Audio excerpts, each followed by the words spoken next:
Salam alaikum, Mazoul. Bonsoir. Si de tous les secteurs sinistrés du pays, nous devions élire celui qui est au plus mal, dans une situation quasi désespérée, je crois que personne n'hésiterait à désigner celui de la santé. Et le meilleur argument pour étayer un tel constat est que tous les barons du régime et leurs familles avec eux ne se soignent plus en Algérie, même pour les plus petits bobos. Et la pratique semble avoir fait tache d'huile, puisque tous les Algériens qui en ont les moyens vont désormais se faire soigner dans les pays voisins.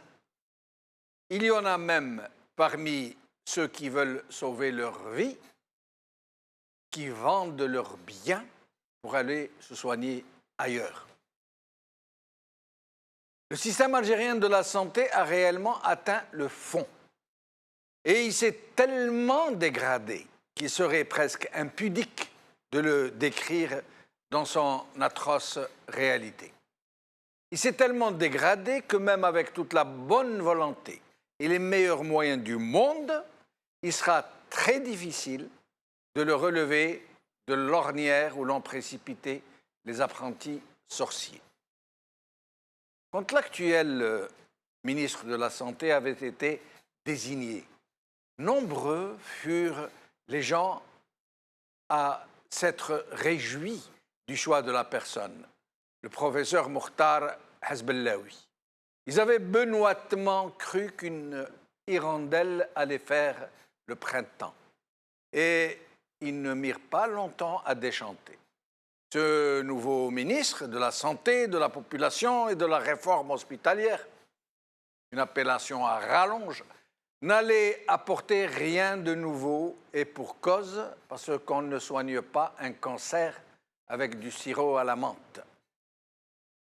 La situation allait continuer à se dégrader jusqu'à dégénérer, comme elle l'est aujourd'hui, avec le mouvement des médecins résidents, avec la menace de plus en plus effective d'autres corps, du médical, du paramédical, du pharmaceutique, d'entrer dans le champ de la contestation. Hier à Alger, une tentative de marche de médecins résidents a été violemment réprimée par les forces d'un régime qui ne permet à personne de manifester dans la capitale.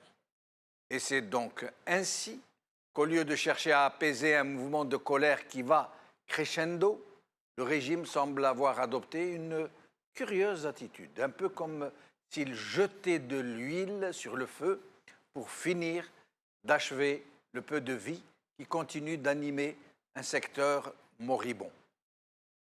Ce projet de loi sanitaire est dans cette logique. Aujourd'hui, TSA, grève des résidents, arrêt des gardes d'urgence dès le 29 avril par Hassan Saadoun.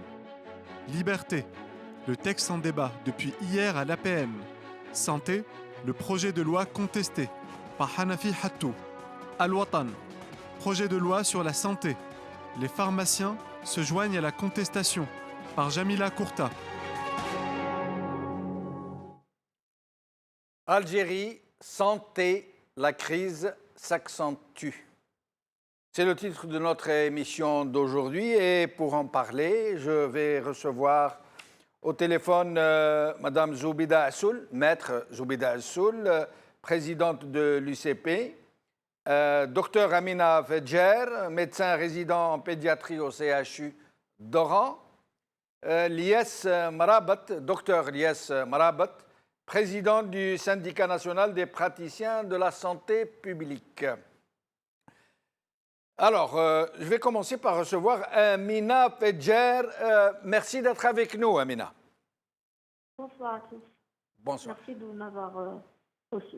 Merci. Alors, hier, donc, les médecins résidents du CHU d'Alger, qui ont été rejoints par des médecins résidents venant d'autres wilayats, ont tenté de marcher à Alger, au centre-ville d'Alger.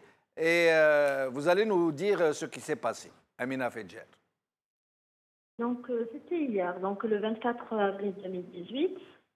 le CHU d'Alger avec le Camra d'Alger ont organisé une marche devant l'APN pour justement protester contre le nouveau projet de loi sanitaire.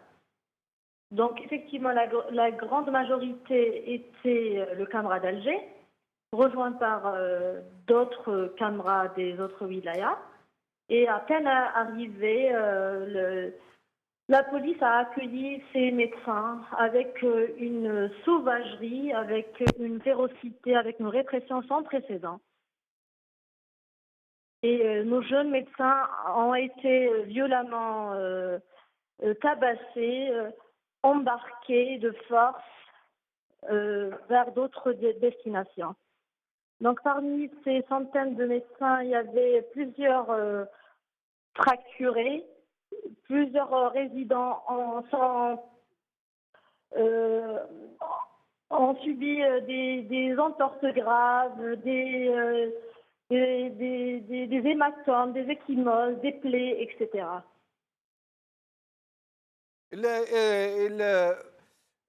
Vous avez marché principalement pour manifester contre le projet de la loi sanitaire, c'est ça?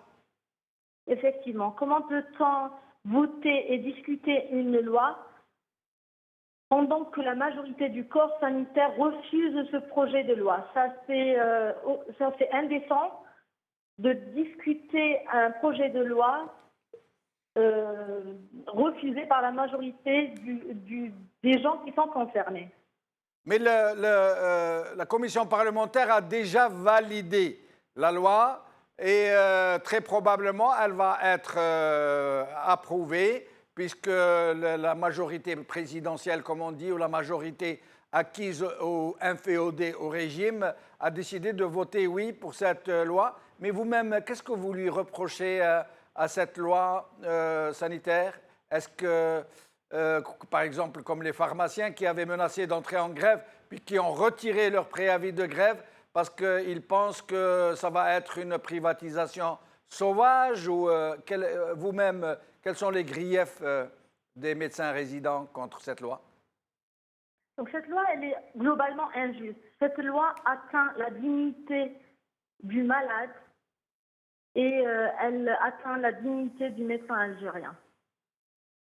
Et vous-même, oui. Et vous-même, pour ce qui est de vos revendications en tant que médecin résident, vous êtes en train de menacer d'arrêter les gardes d'urgence à partir du 29 avril, si je ne m'abuse. Oui. Pourquoi? Parce que Donc, vos revendications n'ont pas été satisfaites? Mais nous, on est reçus par du mépris et par de l'arrogance. La tutelle nous répond avec un mépris inouï. Et vu que nos revendications n'ont pas été satisfaites, nous avons pris une autre marche. Nous avons durci notre mouvement davantage et nous avons effectivement commencé officiellement l'arrêt des gardes le 29 avril.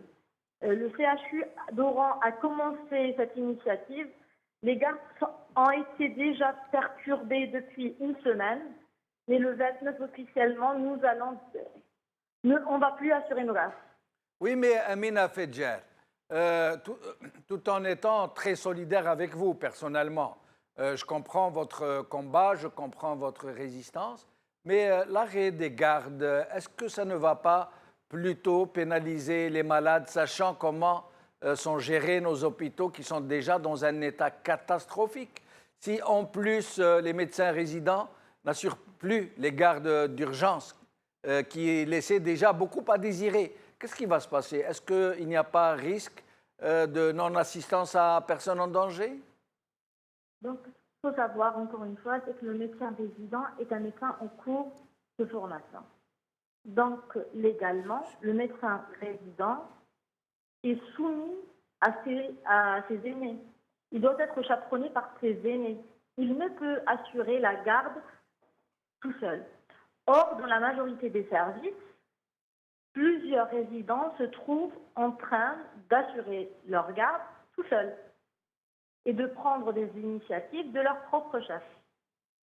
Or, un planning a été fait et un planning a toujours existé. Donc, nos aînés, les assistants, les maîtres assistants, les professeurs seront, et le sont depuis toujours, dans le planning de garde. Ce planning-là sera renforcé par les MG, les médecins généralistes. Toutefois, s'il y a un manque d'effectifs, le médecin résident sera présent, bien entendu avec réquisition du procureur de la République. Voilà. D'accord. Restez avec nous, Amina Vedjel. Je reviens à vous dans un moment. Zoubida Assoul, merci d'être avec nous. Zoubida Assoul. Bonsoir, c'est Jamel. Merci à vous. Je salue les autres invités. Merci. Alors, avant d'en arriver à ce projet de loi, parce qu'on aimerait avoir votre avis politique sur cette question, cette grave question, qu'est-ce que vous pensez de la répression qui s'est abattue hier sur les manifestants des médecins résidents? C'est quand même quelque chose d'incompréhensible pour nous en tant que politiques que le pouvoir, dans un moment où il y a un pourrissement au niveau du secteur de la santé, ça fait plus de 5 mois que des médecins résidents sont en grève. Au lieu de trouver des solutions à cette problématique qui touche effectivement au cœur de la santé et la prise en charge de nos concitoyens au niveau de nos hôpitaux et toutes les infrastructures de santé, on se précipite pour aller discuter d'une loi, enfin d'un projet de loi qui a fait l'objet de plusieurs retraits d'ailleurs, je vous le rappelle. Ce projet de loi a été présenté en 2015, ensuite en 2016, ensuite...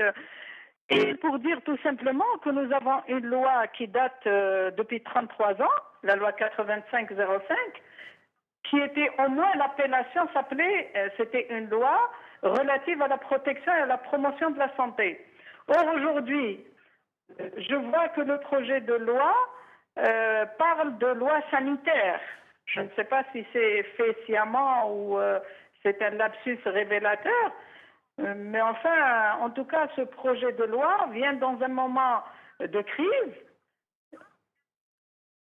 Oui. multiple d'ailleurs, et au lieu de régler ce problème, on s'acharne contre les médecins résidents, on les fait tabasser, on confronte la police républicaine qui doit être au service des citoyens et de protéger les biens et les libertés des citoyens.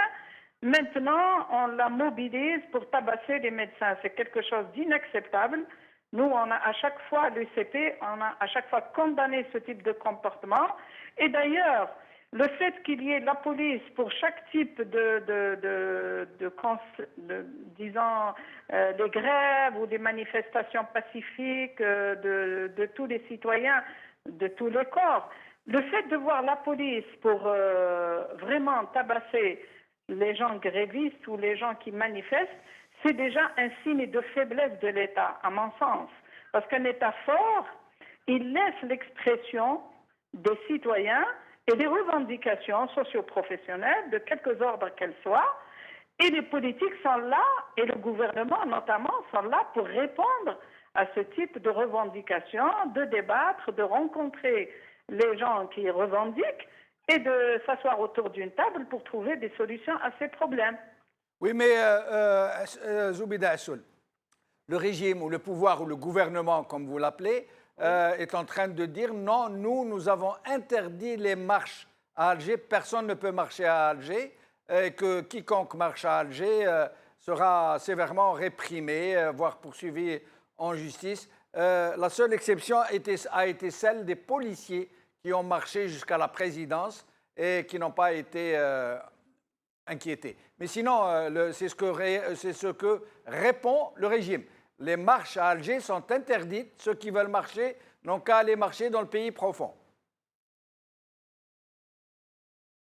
Interdite par un décret exécutif qui est en totale contradiction avec la Constitution, qui consacre d'abord que la loi algérienne s'applique à tout le territoire, qu'il n'y a pas d'exception C'est-à-dire que les lois de la République, à commencer par la Constitution, s'appliquent à toute l'Algérie. On ne peut pas dire qu'on est dans un état de droit quand on exclut la capitale de l'application des principes ou des droits ou des libertés qui sont énumérés dans la Constitution. Premièrement. Deuxièmement, il y a quand même une loi qui régit les manifestations pacifiques et cette loi qui n'interdit pas, qui donne le droit aux citoyens qui manifestent pacifiquement, sans violence, sans heurts. Et donc, même ce décret-là, il est en contradiction avec cette loi. Maintenant, c'est ça justement qui nous fait dire, en tout cas moi, la juriste que je suis, de dire qu'on n'est pas dans un état de droit. Parce qu'un état de droit ne peut pas en aucun cas prévoir des textes d'application ou des textes réglementaires, ce qu'on appelle dans le jargon juridique, les textes réglementaires, c'est-à-dire des textes qui émanent de l'exécutif, des décrets exécutifs, et qui sont normalement, qui devraient être en conformité avec les lois qui régissent ce secteur-là, ou cette particularité-là des manifestations, et qui doivent être aussi en conformité avec la Constitution. Mais comme nous ne sommes pas dans un état de droit, normalement le Conseil constitutionnel devrait se saisir de ce décret-là, qui est un décret anticonstitutionnel, pour le faire annuler. Et restez avec nous, Zoubida Assoul. Je reviens à vous pour parler de ce projet de loi, de ce que vous en pensez. Elias Mrabt est avec nous. Merci, Elias Mrabt, d'avoir répondu à notre invitation. Merci à vous de nous avoir donné l'occasion de participer avec vous à ce débat. Merci. Alors, d'abord, au sujet de la manifestation d'hier des médecins résidents et de la répression qui s'est abattue sur eux. Eh ben, on ne peut que réitérer notre indignation. Voilà, nous condamnons ce qui s'est passé et nous appelons à la retenue, je dirais surtout de la part des pouvoirs publics et des services de sécurité, parce que nous pensons qu'on n'est pas dans la bonne voie. Et agir, gérer ce genre de manifestation pacifique au nom d'étudiants, au nom de médecins qui se sont rassemblés tout simplement pour crier le ras-le-bol après plus de 5 mois d'arrêt de travail, de grève et de rassemblement, de sit-in. Ils se sont organisés à tous les niveaux. Ils ont essayé de produire de la pression sur les pouvoirs publics afin de ramener sur la table des négociations des solutions concrètes aux problèmes qui sont posés. Et concrètement, c'est des situations, là, c'est des revendications qui sont posées très légitimement et sur lesquelles et autour desquelles on ne peut que être solidaire et soutenir, tout en appelant justement, encore une fois, à la poursuite du dialogue et à ce que le pouvoir public, à travers le ministère de la Santé, le ministère de l'Enseignement supérieur aussi, parce que beaucoup de revendications aussi sont intersectorielles et dépendent du ministère de l'Enseignement supérieur et de la Santé en même temps. Nous considérons qu'il faudrait revenir à la voie de la négociation et bannir à jamais ce genre de manifestation, enfin de réaction de la part du pouvoir public, parce qu'honnêtement, on n'est pas sur la bonne voie. Elias Mrabt, jusque-là, les médecins résidents sont montés en cadence. À chaque fois, ils durcissent un peu leur mouvement face à un régime totalement autiste qui non seulement ne répond pas à leurs doléances, à leurs revendications, mais qui les ignore quasiment. Mais là, beaucoup de gens pensent qu'ils viennent de franchir quelque part le Rubicon en annonçant qu'ils vont arrêter les gardes d'urgence. Est-ce que vous ne pensez pas que le principal agent, j'allais dire, les principales personnes qui vont être touchées sont les malades, sont les patients? Et malheureusement, et c'est le cas aussi lorsqu'on n'est pas en grève. Hein. C'est le cas aussi lorsqu'on n'est pas en grève. Tout simplement, on est en train de parler de la protestation des médecins résidents. Et dans l'essentiel des revendications qui sont posées ou qui structurent leur plateforme de revendication, il y a le service civil, les conditions de travail, il y a le profil de carrière, il y a la problématique des salaires, il y a la formation, il y a beaucoup d'autres situations qui sont une implication vraiment directe et importante sur la qualité des soins. Déjà, la disponibilité des soins et la qualité après. Et nous considérons que même lorsqu'on n'est pas dans la protestation, même lorsqu'on est en dehors de la protestation, ces situations de crise récurrente sont toujours là à rendre difficile l'accès aux soins et à compliquer la vie aux praticiens que nous sommes. Donc, lorsqu'on est dans une grève qui a franchi les 5 mois, qui dure depuis plus de 5 mois, lorsqu'on est sans salaire depuis plus de 4 mois, lorsqu'on est dans cette pression continue absolue sur les grévistes et les délégués qui les représentent, lorsqu'on est dans cette situation de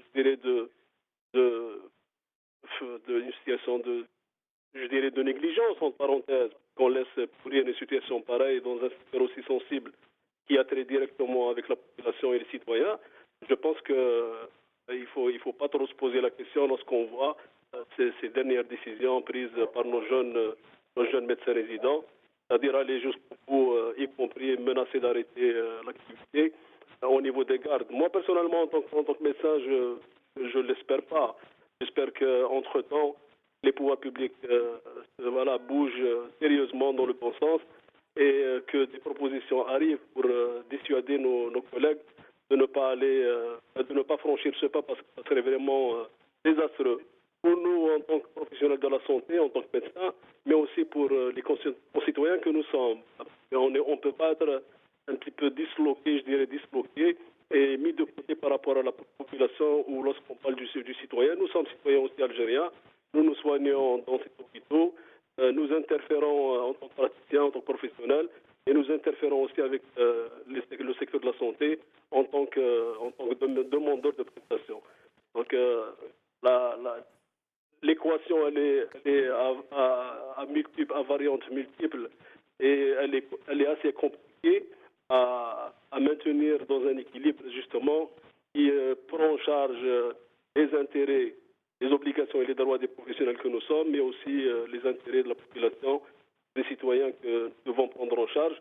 Je pense la responsabilité incombe directement au gouvernement, au pouvoir public, au ministère de la Santé, au ministère de l'Enseignement supérieur, de travailler sérieusement, de réfléchir sérieusement à apporter dans le concret des solutions aux problèmes qui sont posés depuis des mois. Mais Lyes Berabt, vous qui êtes président du syndicat national des praticiens de la santé publique, je le rappelle, et qui connaissait donc au fond le fond des choses, est-ce que cette grève perdure comme ça, sans véritable prise en charge par les pouvoirs publics? Parce que de toute façon, la situation du secteur public, de la santé publique, est telle que ça ne peut pas être pire. Ça veut dire que rien ne peut l'aggraver parce qu'elle a atteint le fond. Est-ce que c'est pour ça que les pouvoirs publics ne réagissent pas, que de toute façon, la situation mahlouka, ça ne peut pas être pire? Ça peut être une explication, une explication assez plausible, mais ça serait désastreux aussi d'aller dans ce sens en termes de traitement d'une crise absolue qui s'installe dans un secteur aussi sensible, comme je le disais déjà. Je pense que la responsabilité, je dirais, morale, la responsabilité politique, la responsabilité tout court des pouvoirs publics, elle est engagée de bout en bout, et il faudrait aller vers la construction de projets de solutions et non pas entretenir une situation de crise et pousser vers le pourrissement, parce que tout simplement, c'est une situation qui devient intenable. Et je pense honnêtement que ça peut déborder sur des situations très graves. On l'espère, je le dis vivement, et c'est un appel qui est lancé à tout le monde. On appelle à la retenue, on appelle au calme, et on appelle aussi à la sagesse, mais surtout, du côté des pouvoirs publics, travaillons pour maintenir la voie du dialogue et de la négociation ouverte. Travaillons pour apporter des solutions, au moins sur des projets de solutions concrets en termes de services civils. Et un petit peu attirer nos collègues, il faut le dire, c'est le fait de découvrir que dans le projet de loi santé 2018, qui est actuellement en discussion, il y a des dispositions, donc des articles qui maintiennent le service civil.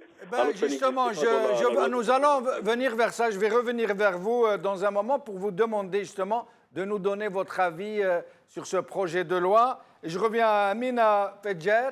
Amina Fedjer, votre confrère Elias Marabat est donc en train de dire qu'il faut essayer d'aller vers le dialogue, d'appeler à la discussion, d'apaiser la situation. Qu'est-ce que vous en pensez? Est-ce que c'est encore possible de prendre langue vraiment avec ce régime, de se retrouver avec lui autour d'une table, d'essayer de trouver des solutions? Est-ce que c'est possible? Le Camra, en général, tous les délégués du Camra appellent à la discussion. Nous n'avons jamais fermé les portes du dialogue. Mais sachez que notre mouvement ne fait que s'endurcir. Rappelons que notre mouvement a commencé en 2016. Nous faisions des petits sit-ins, des petites marches au niveau local. On n'a jamais été entendus. Et depuis octobre 2017, on est passé à une journée par semaine de sit-in et de protestation. On ne nous a jamais accueillis, on ne nous a jamais entendus. Et puis, c'était 2 journées par semaine. Et puis, nous avons minimisé l'activité journalière. Et puis, nous avons arrêté l'activité journalière. Et nous avons maintenu le service minimum jusqu'à le 11 mars. Mais on ne nous a jamais entendus. Le dialogue, je pense que l'arme qui va tout soulever est le dialogue. Mais on n'est pas prêt à dialoguer apparemment. La tutelle n'est pas prête à dialoguer. À chaque fois, on nous dit oui, on dialogue, oui, les portes du dialogue sont ouvertes, mais finalement, on nous jette des PV rigolos sur la gueule. À chaque fois, le PV est pris pour une insulte. Et on n'avance pas tant que les choses n'avancent pas des deux côtés. Mais Amina on est Fedjer, prêt à dialoguer, mais apparemment, ils ne sont pas prêts à nous écouter et à dialoguer avec nous. mais Amina Fedjer, votre mouvement étant un mouvement social, socio-professionnel, mais qu'on le veuille ou non, très politique aussi. J'ai vu sur les pages Facebook de vos confrères hier que beaucoup de vos confrères se plaignent de ne pas avoir été soutenus par les journalistes, par les partis politiques. Or, beaucoup de déclarations venant du Camra rejettent justement toute forme de solidarité des partis, de soutien des partis qui vous apportent de la société civile, parce que vous voulez que ça reste un mouvement purement socio-professionnel. Depuis le début, on a salué le peu de médias qui nous ont soutenus. Rappelons que nous avons été cibles de propagande et d'injustice de la part de la majorité des médias, algériens bien évidemment. Et nous avons toujours tendu la main à ces journalistes crédibles. Et nous avons toujours tendu la main à ces députés crédibles. Vu qu'on nous écoute pas, vu qu'on nous a écartés pendant qu'ils discutaient le projet de loi sanitaire, on nous a écartés du champ de bataille. Or, nous sommes les premiers concernés. Donc, nous avons toujours souhaité que certaines personnes sages, au niveau de l'APN, soient contre ce projet de loi sanitaire qui est infâme et injuste. Restez avec nous, Amina Fedjer. Zoubida Assoul, quelle est la position de votre parti au sujet de la loi, du projet de loi sanitaire? Je ne sais pas pourquoi ils l'ont appelé comme ça. Ce n'est pas un projet de loi sur la santé publique, mais un projet de loi sanitaire. Quel est votre avis? Quelle est votre position? D'abord, je voudrais dire à tous les médecins, comme on l'a déjà dit pour l'UCP, on a toujours affiché notre position depuis le début de la grève, qu'on soutenait la grève des médecins, mais on a respecté la volonté des médecins résidents qui ne voulaient pas que les partis politiques s'affichent avec eux ou qu'ils récupèrent, parce que je ne sais pas pourquoi, comme si faire la politique aujourd'hui, c'est une infraction au droit algérien, alors que les partis politiques, c'est tout à fait normal, c'est ça leur rôle. Et toutes les formations de médecins ou d'enseignants ou toutes les organisations ont le droit aussi de manifester et d'exprimer leurs revendications socio-professionnelles. Bon, je ferme la parenthèse. Maintenant, pour revenir à la loi. Le problème qui se pose en Algérie, que ce soit pour cette loi ou pour d'autres lois, d'ailleurs, ce n'est pas le premier projet de loi qui fait justement ce type de débat. La volonté du pouvoir, c'est que toujours il fait des lois dans l'exclusion. Comment voulez-vous qu'un projet de loi puisse réussir, puisse répondre aux exigences du secteur donné s'il n'est pas élaboré en étroite collaboration avec tous les praticiens et toutes les personnes intervenant dans le secteur? C'est valable pour tous les secteurs, mais c'est valable pour la santé parce que c'est quand même un secteur très sensible. Voilà. Donc, à partir de là, il y a eu des assises sur l'état de la médecine en Algérie.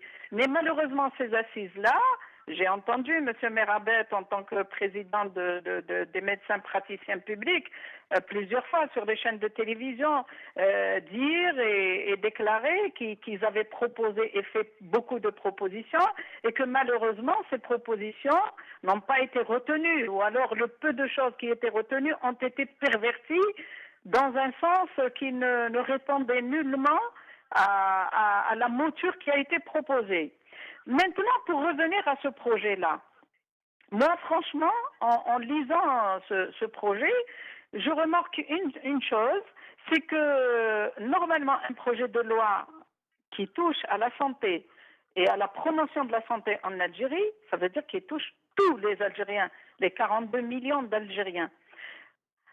Ça veut dire que ce projet doit être fait sur la base d'un audit sur l'état de santé en Algérie, des infrastructures, de la prestation de la santé, comment les Algériens sont pris en charge dans nos hôpitaux et nos différentes infrastructures de santé, combien ça a coûté au trésor public tout cela, et quelle est l'efficacité de ces infrastructures et de ce système de santé.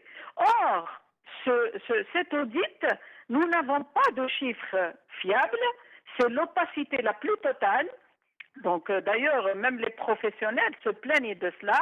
Il n'y a pas vraiment de chiffres fiables parce que le gouvernement fait dans l'opacité. Et aussi, ça soulève un grand problème, c'est le problème des marchés publics en termes que ce soit de réalisation des infrastructures, les surfacturations, les coûts surélevés des infrastructures, de très mauvaises infrastructures très mal réalisées, qui ne sont pas du tout efficaces, qui ne sont pas en adéquation avec la modernité d'aujourd'hui et l'efficacité de la prise en charge de nos concitoyens. Deuxièmement, c'est l'importation des médicaments. Comment on importe, il y a une opacité totale, il y a des lobbies, on ne sait pas comment on importe, ni dans quelles conditions, ni qui a le marché, ni pour qui on l'a donné, ni quels sont les critères. Vous voyez, c'est toute cette opacité qui tourne autour de la santé.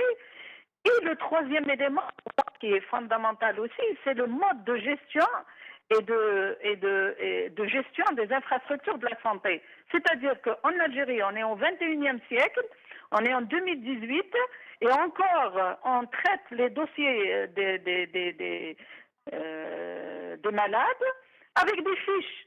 On n'arrive pas à informatiser parce qu'il y a un lobby qui est contre l'informatisation justement du secteur de la santé, qui est contre la transparence, qui est contre la traçabilité, qui voit combien de médecins traitent par jour, qui doit donner le médicament, le traitement, qui a bien traité, qui a mal traité. En fait, c'est ça. C'est le manque de transparence et de traçabilité qui caractérise notre système de santé. Enfin, un dernier point, c'est que c'est un projet de loi qui ne parle pas, qui ne porte pas, à mon sens, une vision de prospective du système de santé dans les 20 ou 30 prochaines années. Allô?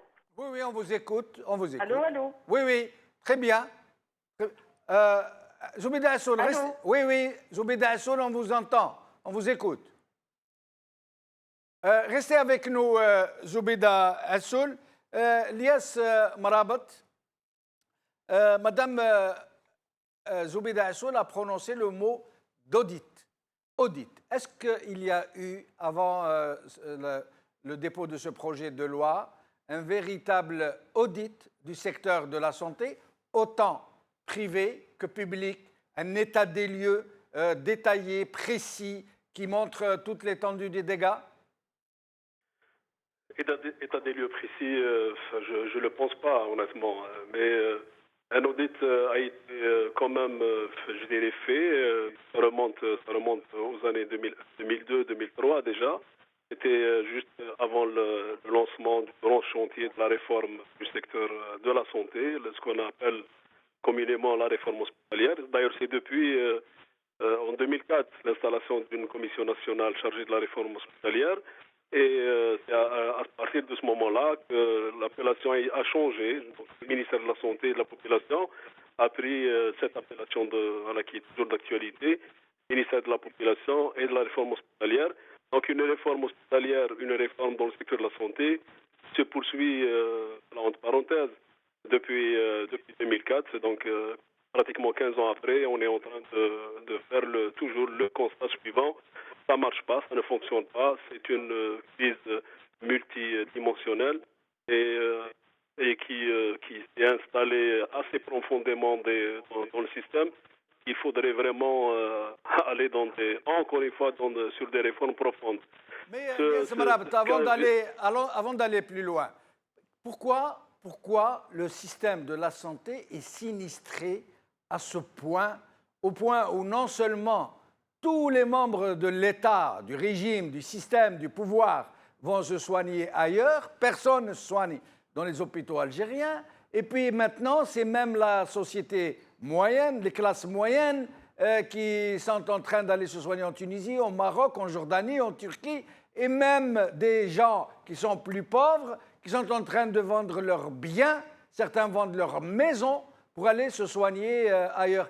Qu'est-ce qui fait que ça marche aussi mal? Pourquoi est-ce que c'est sinistré à ce point? Je pense que dans tout système de santé, la bonne marche, le bon fonctionnement du système de santé, sa pérennité, son efficience et son efficacité tournent autour d'axes principaux. Les axes, généralement, c'est le financement. Donc les sources de financement, les niveaux de financement, la pérennité du financement. Et à ce niveau-là, ça pose problème. Ça pose problème parce que tout simplement, la caisse d'assurance maladie, le trésor public n'arrive plus, de ce qu'on nous dit, n'arrive plus à accompagner la pression des besoins qui est sur une courbe ascendante. Une courbe ascendante parce qu'il y a une démographie qui a pris en nombre. Il y a une démographie aussi sur le plan qualitatif qui s'installe sur des âges qui sont au-delà de 65 ans. Donc dans les années 70, la moyenne d'âge était autour de 50 ans. Maintenant, on est à 80 ans pratiquement en moyenne d'âge. Donc ça sous-entend qu'il y ait des maladies, je dirais, liées au vieillissement. Et il y a aussi la transition sanitaire sur le plan épidémiologique. Bien sûr, on est sur des situations sanitaires qui étaient déjà là dans les années 80-90, mais il y a aussi d'autres situations qui sont en rapport avec le développement, avec le changement de nos habitudes alimentaires, de nos habitudes de manière générale. Je parle du diabète, je parle du cancer, je parle de l'hypertension artérielle, des maladies cardiovasculaires. On parle des maladies, de la santé mentale, pardon. Et on parle aussi du stress de manière générale dans le cadre professionnel et en dehors du cadre professionnel. Donc toutes ces situations font que, bien sûr, les besoins ont changé, les besoins se sont diversifiés, mais les besoins se sont accrus. Donc on nous dit qu'il y a un problème au niveau du soutien financier à travers le trésor public qu'on fait dans la...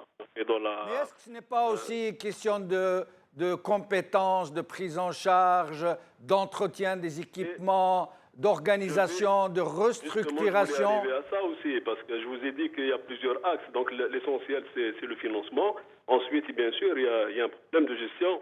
Il y a un problème de gestion. Voilà, nous continuons malheureusement à gérer d'une manière assez maladroite le secteur de la santé dans notre pays.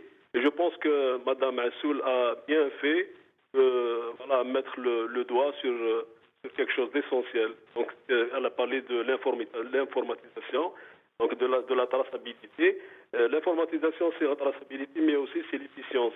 C'est la rapidité dans la réaction et une réactivité justement par rapport aux besoins du système et par rapport à sa projection. Et là, l'informatisation, c'est aussi raccourcir un petit peu les délais lorsqu'on veut programmer un malade, parce que voilà, c'est trouver le moyen de se fixer un rendez-vous pour passer en consultation, pour faire une exploration sans être obligé de se déplacer à l'hôpital et engorger les couloirs. C'est aussi un moyen de communication, de formation, d'échange, voilà, qui permet de régler pas mal de problèmes, surtout dans un pays aussi grand que le nôtre. Voilà, on ne peut pas continuer à gérer Adrar, Char et Tamanrasat de Madania, d'Alger, siège le ministère de la Santé. Donc il faudrait décentraliser. Décentraliser, mais c'est un problème justement de mentalité et d'approche au niveau de la gestion. Et on n'a pas assez travaillé, on n'a pas bien avancé justement dans ce concept. Et au sujet de ce projet de loi, Ilyas Marabt, est-ce que vous pensez qu'il vient à point, qu'il peut apporter des problèmes, qu'il va régler tout ce dont vous êtes en train de parler? Voilà. Déjà, permettez-moi de préciser une chose. Premièrement, le syndicat national des praticiens de santé publique n'est pas sur une position figée par rapport à ce projet de loi. Nous avons travaillé sur ce projet depuis pratiquement plus de 2 années. Nous avons fait des assises au niveau des wilayas, au niveau régional, et nous avons, au niveau d'un conseil national, adopté une position du syndicat par rapport au projet d'une manière générale, et nous considérons que, n'ayant pas été consultés dans la conception justement déjà des avant-projets, parce qu'il y a eu plusieurs avant-projets avant le projet qui a été validé par le Conseil des ministres avant qu'il soit transféré au Parlement, à l'actuelle Chambre. Donc déjà à ce niveau-là, nous n'avons pas été consultés. Excusez-moi, vous n'avez pas été consulté? Tout à fait. C'est incroyable. Donc, le syndicat national des praticiens de la santé publique n'a pas été consulté dans l'élaboration d'un projet qui concerne leur secteur, les praticiens.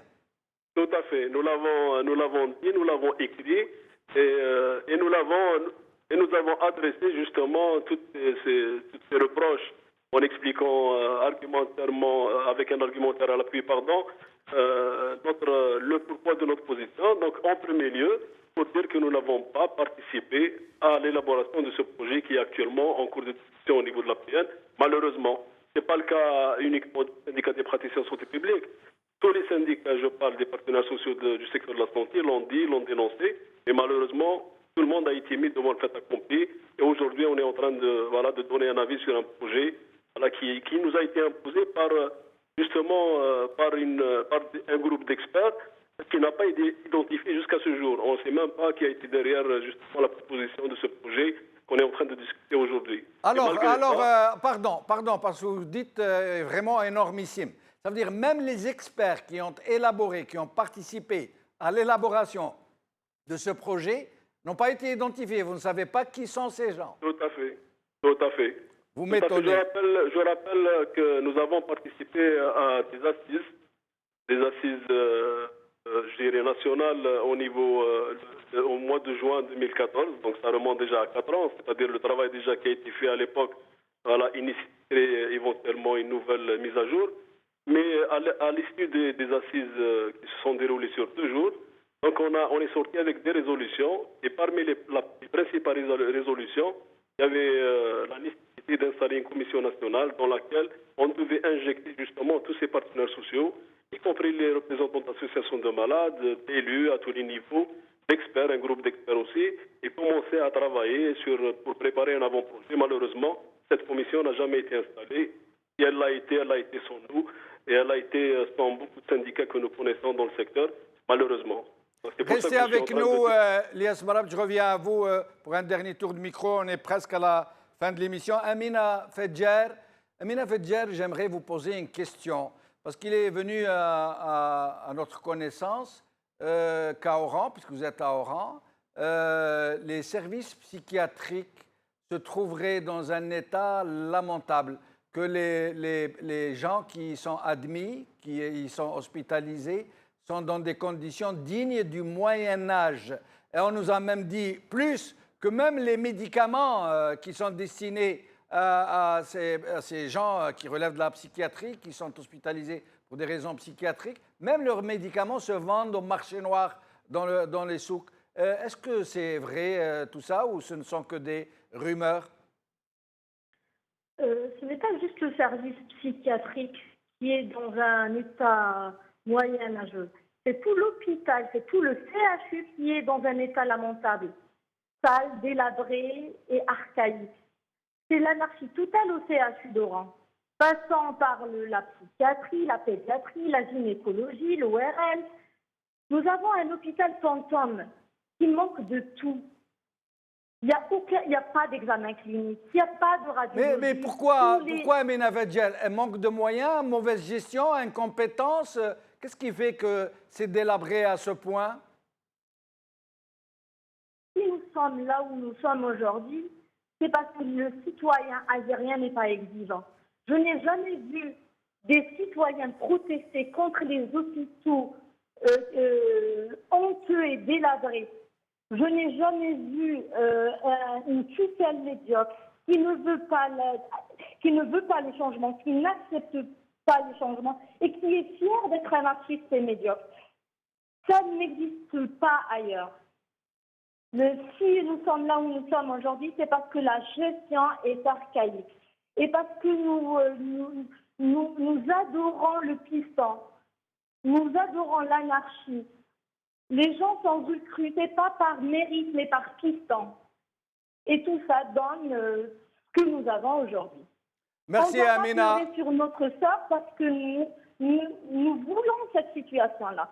Merci Amina Fadjer. J'espère que tous les médecins, tous les agents du paramédical, tous les personnels nous feront des vidéos sur l'état des lieux, sur la situation dans laquelle se trouvent ces hôpitaux pour que nous puissions les livrer à l'opinion publique pour que tout le monde sache ce qui se passe dans les hôpitaux algériens et comment les malades meurent de maladies d'un autre âge pour qu'on vienne après dire